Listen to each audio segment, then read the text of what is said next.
The brothers Whis. The brothers Whis, brothers Whis. The brothers Whis. The brothers. You're now listening to Greg. It's the brothers. Everybody, this is Greg.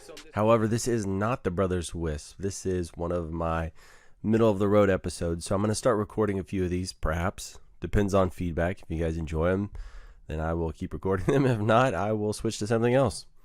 But it is a filler episode in between the regular Brothers Wisp.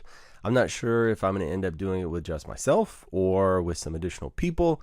But I can tell you what, I tried recording it earlier today, and it was a nice 45-minute long diatribe of me going nonstop. And then it turns out the video was corrupted for some reason. So now I am double recording these, just like I do the Brothers Wisp podcast. So hopefully that won't happen again. It's always kind of weird when you re-record some material like this, because you get kind of this weird deja vu sensation, and you can't remember if you were telling somebody else this thing or you said it on your recording. So we'll see how this goes, and I'm assuming the stream of consciousness that I have won't quite last as long, but we'll see how it goes. So one of the things I was tasked with earlier, I'm not sure, it was maybe a week and a half ago, something like that, was backing up video files from these DVRs we have. So we have two DVRs. Obviously, the first thing we looked at doing was going in the DVR software and seeing if, right, in DVR being a hardware appliance made for recording videos. So in the DVR, we checked to see if we could export the video on some kind of regular schedule, something like that. The idea being that we could be able to export it off-site and maintain it there. Unfortunately, it looks like the model of DVR one up from the ones we have are the ones that are capable of doing this. So we had to pivot. So I know there is an HDMI output on these guys, and we're running those to a guard check, right? So the guard's watching the video where it kind of multiplexes all the screens together. You get kind of a small video tile, right, all the way across the screen, so you can see all the cameras at once. So I'm thinking about taking a splitter. Well, I'm not even thinking about, this is what we're going to try. I feel like this is going to be successful. We're going to take this video splitter, or rather an HDMI splitter. It's going to take the output from that. One is going to go ahead and continue to go to the monitor in the guard shack, but the other one is going to go into a video encoder. So I have access to a couple of 16 bank encoder chassis, right, with these cards that slide in. There is no brand name on them. They are some kind of OEM straight from China. I have been able to successfully find them on AliExpress, but there is still no brand name on these things. But the card just says like HDMI encoder. So it's got an Ethernet port and an HDMI port, and that's it. So when we got these secondhand, the first thing I did was try and figure out what the IP address was on it. So I did what I normally do in my router here on my desk. I actually switched Ether 5, pulled it off the bridge, and ran Torch on it, and plugged it into the HDMI encoder, and then powered it up. So Torch is a sniffer, kind of like TCP dump, right? So it just will, anything that comes in and out of the port, it will give you an indication of what it is. So there's no IP addressing I have on the port, nothing like that.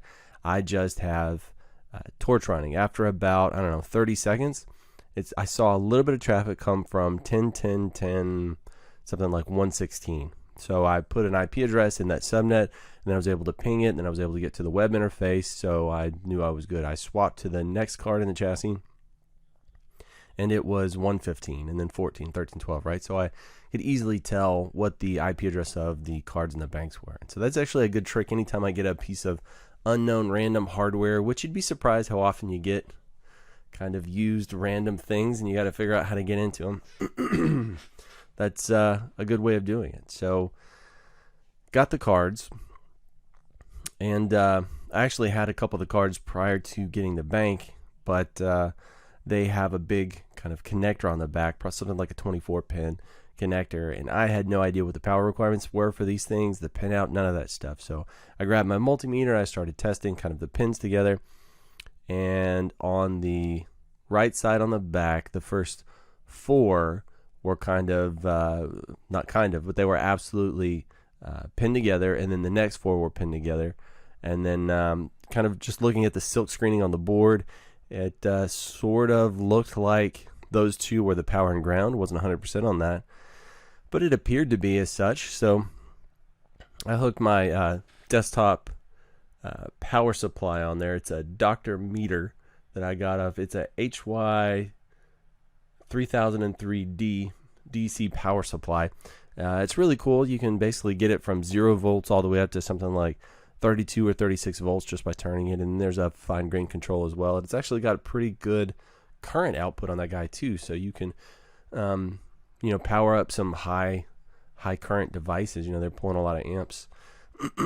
Anyway, prior to that, I used to had all these fiddly ways to try and get various voltages, but man, it makes life so easy having a benchtop power. And I think it was like $35 or something. It's definitely a no-brainer. You guys should have one on your bench as well.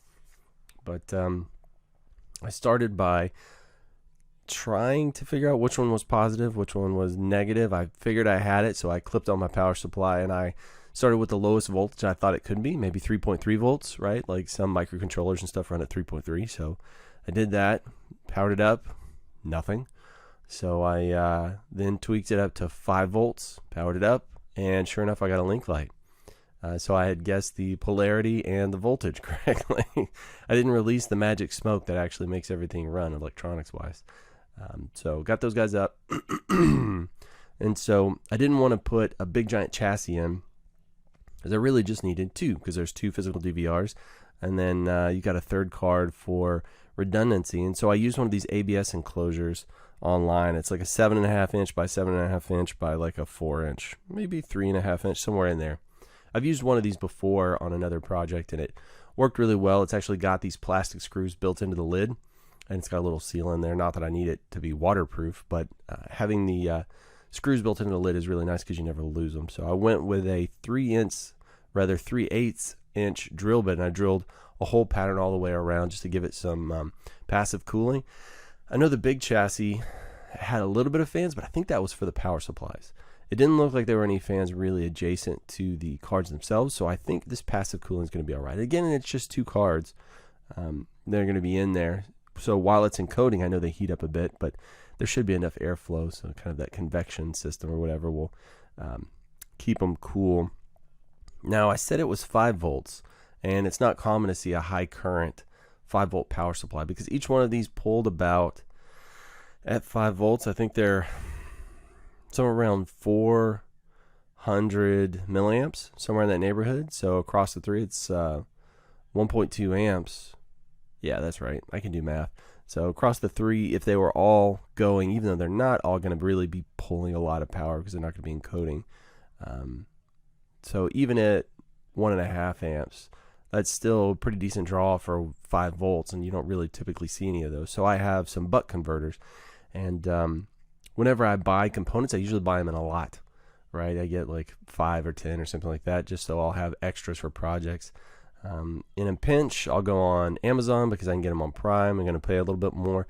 But then once I want to restock, I'm actually thinking about it, which isn't very often, I'll go to AliExpress and pick up a whole bunch of them for 25 or 50% of the cost, even though it takes longer to get over here. I love AliExpress, especially for electronics components. There's such a good variety. It's a really tremendous resource. If you guys haven't actually tried it, you should give it a look.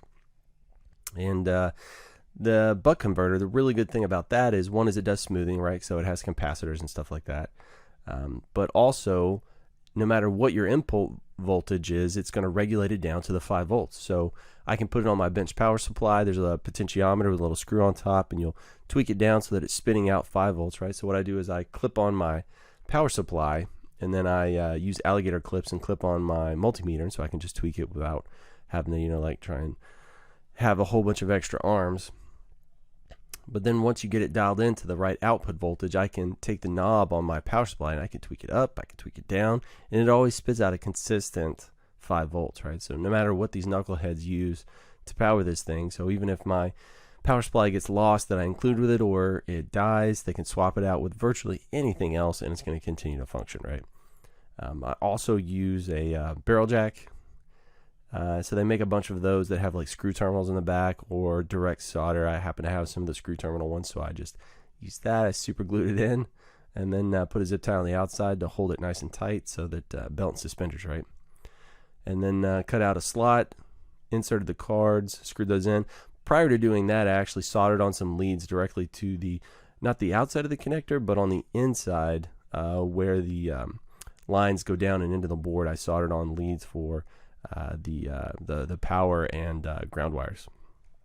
So then I soldered those guys over to the buck converter, put everything together, screwed the lid on tight, put a old Microtik 24-volt power supply in there, and Bob's your uncle. It's powering up just fine. So that should be able to take it. And these cards are very simple. Username, password, admin. You get in there, and there's actually a decent amount of knobs in there. And I have it configured so that it'll spit out an RSTP stream, right? I tested it by going to VLC, running a Roku off of it so I can actually see the feed, and audio and video comes through nicely. That RSTP stream, what I'm going to use is something like, I think at my remote side I'm going to install Blue Iris on a server, which is, it is not open source, but it is a kind of vendor agnostic NVR for recording video, right? You can pull in a lot of IP cameras and things like that, but really I'm just going to tell it I've got 2 IP cameras, which are actually going to be the RSTP stream coming off these, so I'll technically have all of my cameras there, so it will be a good video feed coming into this thing. And then if for whatever reason I feel like I need to add a couple of other cameras to this, like direct cameras, then I can just subscribe to the RSTP stream from those and record them as well. So I think it's a good solution. I already had most of the components. All I had to do was buy the box, which was like $17. I guess the boost converter, those are probably a couple of dollars, barrel jack, and then, I mean, really, most of it I had already kind of had on the shelf, and even then it was fairly inexpensive components. Excuse me. So it was a fairly cheap way of doing it. I think it's going to work just fine. I'd be curious if you guys have some alternate ways that you would attempt to do this. Let me know one way or the other. But it was kind of a fun project to put together. I like making things, so this was sort of a, build it, solder it, test it, and good. This one, instead of doing it all myself, I'm going to hand it off to my guys. I'm going to let them come up with a solution to get into the network and then over to something else. Let those guys grow, right? Let's see what else. So I've been working on my newest CCNA courses. It's going to be a 3-part series. I've already turned in the first part. Actually, the first one went live. It was my 14th CCNA course. It went live just a few days ago. And it's beating out the new CCNA exam. Right? It doesn't even come out until February, I think. And yet my courses are already going live, which is fun because this first one, I started building it before any of the study materials came out, which if you don't have the study materials, it's kind of difficult to tell precisely what they want to see on the exam. So I had to build a bunch of it and then wait for the very first set of study materials to come out. And then I hurried up, and I had to, between the time I had to record and the study materials came out were about 2 weeks. So I had to try and fix my course as fast as I could and then record it. Which was really interesting. I mean, I totally understand why LinkedIn Learning wants it that way, right? They want to be ahead of the curve. They want to be some of the first ones out with this content, but it makes it really difficult on me, which I guess is not their problem. I relayed my thoughts and worries to them, and they were okay with it, and they said, yes, let's do it, let's go. So we did it, and we went, and that course is live, but subsequently some of the stuff pops in my head every now and then from there. A lot of this information, whenever I study stuff, it's in there, it's locked in for, a good little while, and then just happens to fall out. If you don't use it, you lose it, sort of thing. And this is one of those. And something I use quite frequently is policing, right, with queues and output queues on my routers, input and output, I should say. So policing, I just do tail drop. So as packets come into the device, if it exceeds whatever the configured rate limit is, it just starts dropping any additional packets. Policing in Cisco technically allows you to pick certain types of traffic that you can start dropping first, right, over your preferred stuff. But in my case, since I'm just kind of in the ISP environment, I just drop it. It's all the same. Every packet is the same to me. And there's also the option for shaping. Right, so shaping is actually going to queue packets for a little while and then send them, right? But queuing also means there's going to be some delay associated with it, right? If you're holding something for a while and then allowing it to go, you're going to introduce delay. And so there are some like low latency queues that you can set up for your voice traffic, video traffic, things like that. that are important that you want to go through quickly.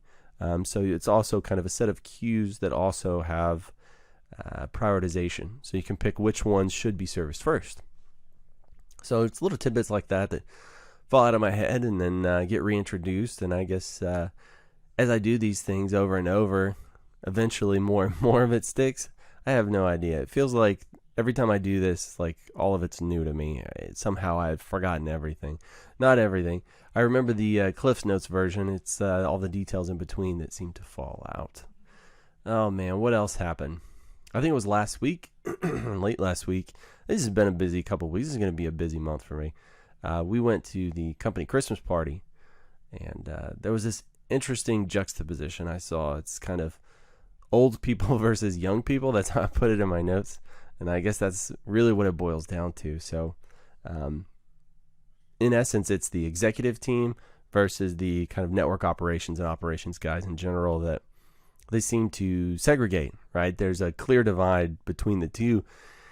And I seem to be the only person that sort of straddles it. It's weird. Well, I mean, there were no knock guys when I first started there. You know, I was one of the knock guys right there. It was a smallish team, and now that it's really grown, those guys, I mean, there's a lot of them as opposed to executives, and I am an executive now, and I just don't necessarily feel like it anymore because I feel like there's this divide between them and everybody else. I mean, they seem to be older and slightly out of touch with technology just because they aren't the tech guys, right? Even though I am, I guess, technically one of the tech guys and in technology. Yeah, so it's sort of weird. And also growing up with those guys, you know, you become responsible for them. You know, you start becoming their manager. There is this clear delineation that starts forming, right? And I was talking to one of the other guys about his people, and I was saying, you know, it's like you don't tell your boss everything that pops in your head, right?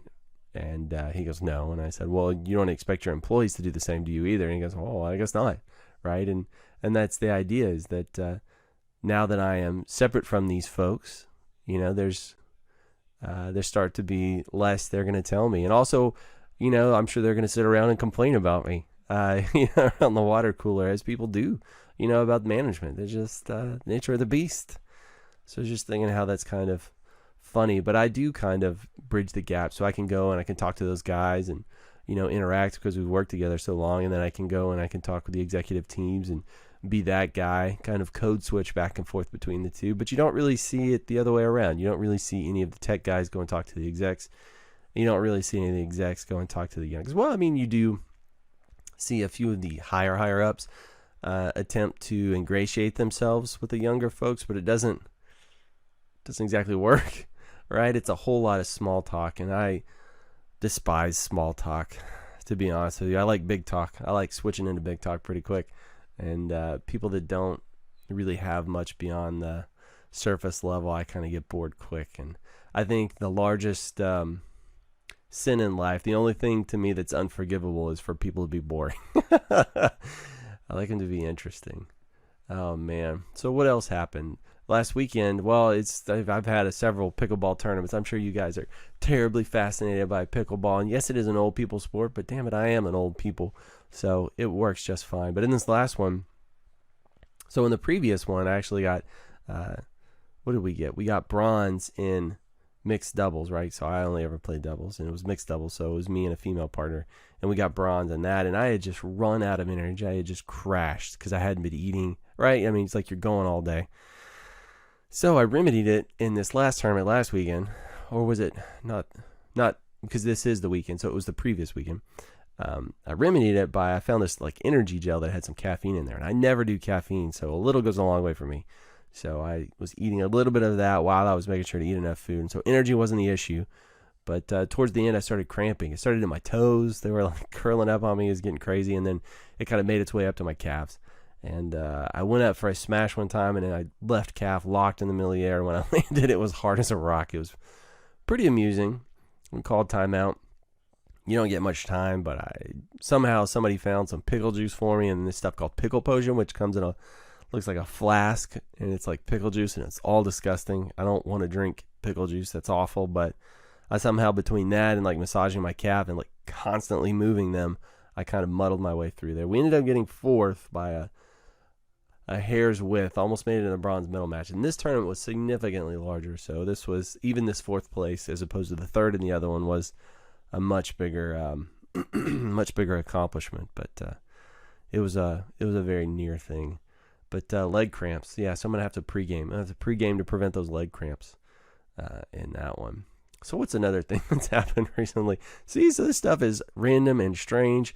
We got a possum in our yard. All right, and my 14-year-old, who loves arguing semantics, made sure to tell me that an opossum is what we have here in the United States, and possum with no O is what they have in Australia. And those guys are cute, and ours are not cute. But I also, through research, learned that it's fairly common in American vernacular to just say possum without the opossum. So possum it is. Anyway, we get possums every so often in our yard.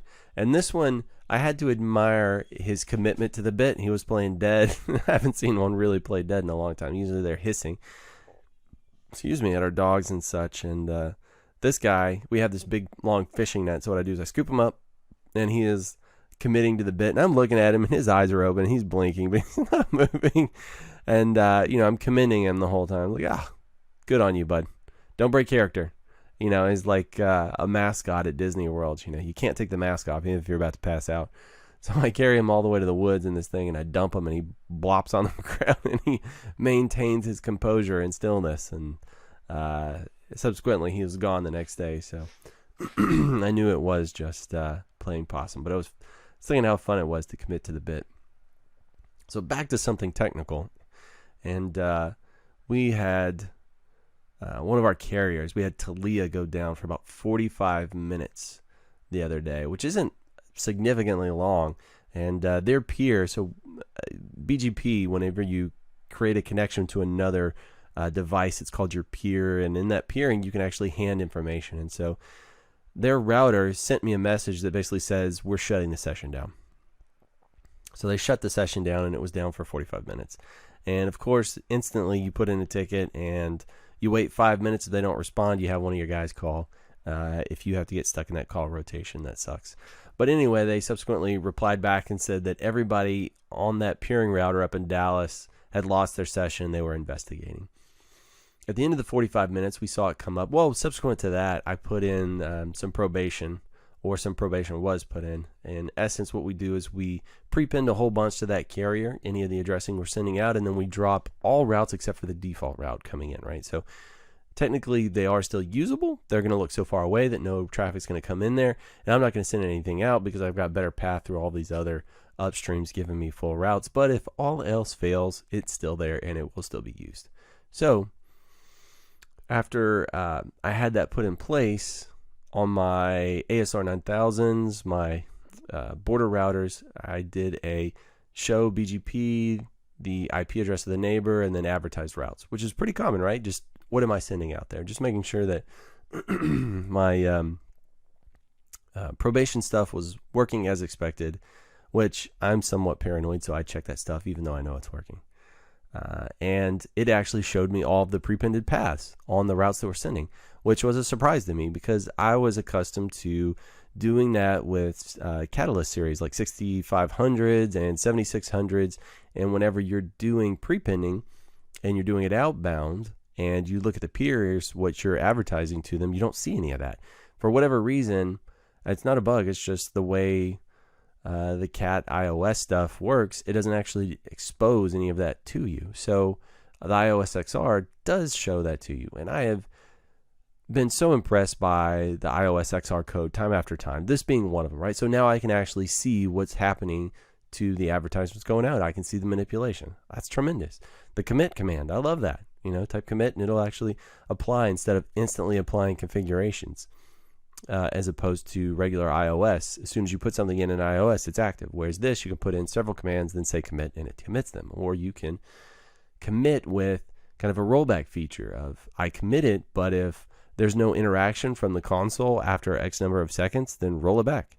Used to, you had to do reload in. So if you made a change and you locked yourself out, then the whole chassis would reboot. I mean, subsequently, it goes back to the configuration, but if you're doing like a 6500 or 7600, a reboot could take, I don't know, 8 minutes. It takes forever, a lifetime, whereas this commit can actually happen fairly fast. So love that stuff.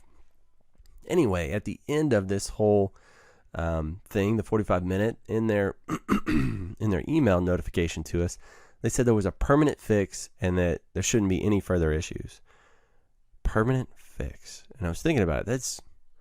That's crazy, because they didn't have enough time to go up there and swap out a card, right? If some piece of hardware failed and they replaced it, like in the chassis, like some failed redundant thing, then there would have to be some swap, right? So it's not like permanent fix. It was just so odd. And I thought about it some more, and then I was like, oh yeah, these guys did maintenance 2 nights ago. So I'm assuming what had happened was they left some piece of configuration out. The tech got in there through some out-of-band management or something of the like, added the config really quick. Oh crap, wrote it to memory, and then that was the permanent fix, right? So through talking through my guys with this, I was like, it happens even to the big boys. It's pretty crazy, right? I mean, nobody's perfect. Everybody has mistakes. We're all human, and it seems like the vast majority of failures in our industry come from human error as opposed to equipment malfunction. So I'm not sure what it was, but there you have it. So I was also recently, it popped in my head that there's a lot of Christmas shows that come on, right? Television, specialized things like that around the holidays. And one of them is I'm a Doctor Who fan. I'm not sure how many of you guys are Whovians. It seems like there's more people that are Doctor Who fans than aren't. So people just don't dig it, I'm sure. I'm one that does enjoy it. I've watched all the episodes. Obviously not back to the 60s or whatever, but since they've done the reboot, I've watched it all. Even got my kids to watch a chunk of it. They're kind of over it now, it seems. Once they got to the last couple of Doctors, they kind of faded away. But anyway, generally they do a Christmas Day special. And I looked and saw they are not doing one this year. However, they are doing a New Year's Day special. So that's something to look forward to, as well as they keep doing these chunks of shows, right, where they're like skipping a year. But this is supposed to herald in the new season. So looking forward to that. Got a new season coming at us. And also, I've got another show that I really like, which is the Great British Bake Off.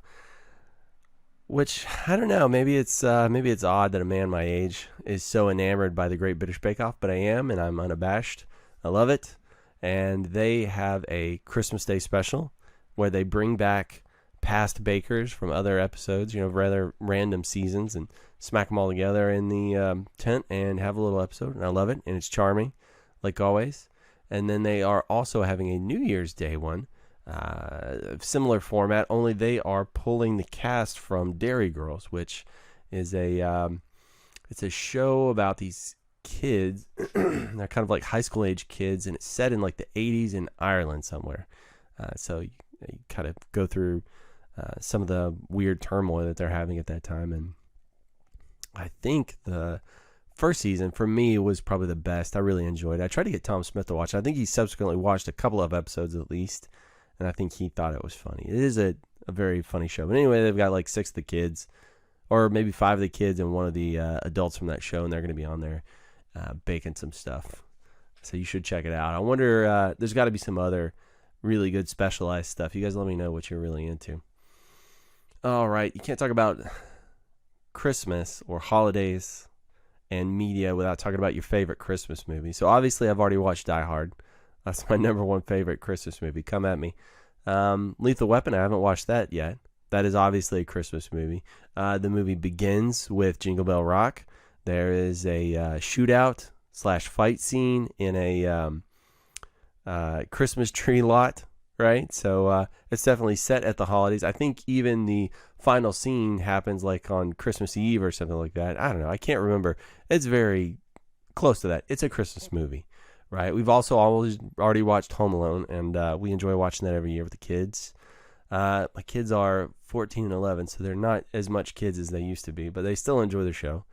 And I forgot how many slow parts are in there. It does really creep in a couple of spots. I started watching Scrooged with them, which is a Bill Murray comedy, kind of based on, what is it, the Dickens one? Where there's several ghosts that come and visit, past, present, future. It's like a comedy based on that. Anyway, we didn't get very far. We had to pause it. So we need to pick back up on that and get going again. I'm just curious, and so also, I guess my favorite all-time Christmas movie is A Christmas Story, right? Ralphie and his brother Randy and all of their shenanigans surrounding Christmas. But it's so funny that growing up, it was just myself, my sister, and my mom. And I would look to media, movies, and TV to see, what the ideal unified family was supposed to look like, right? That was kind of my, I guess my high water mark for what a family would look like, is dysfunctional as their family seemed to be, is what it was. And at the closing scene of A Christmas Story, Ralphie, spoiler alert, he gets his BB gun, and Ralphie's going to sleep with like a Zeppelin in his arm or whatever, and then they show the parents drinking wine down there, and then they pull back, right? They're showing the outside of the house, and they're pulling back, and it's snowing, and they've got these multicolored C9 lights on their house.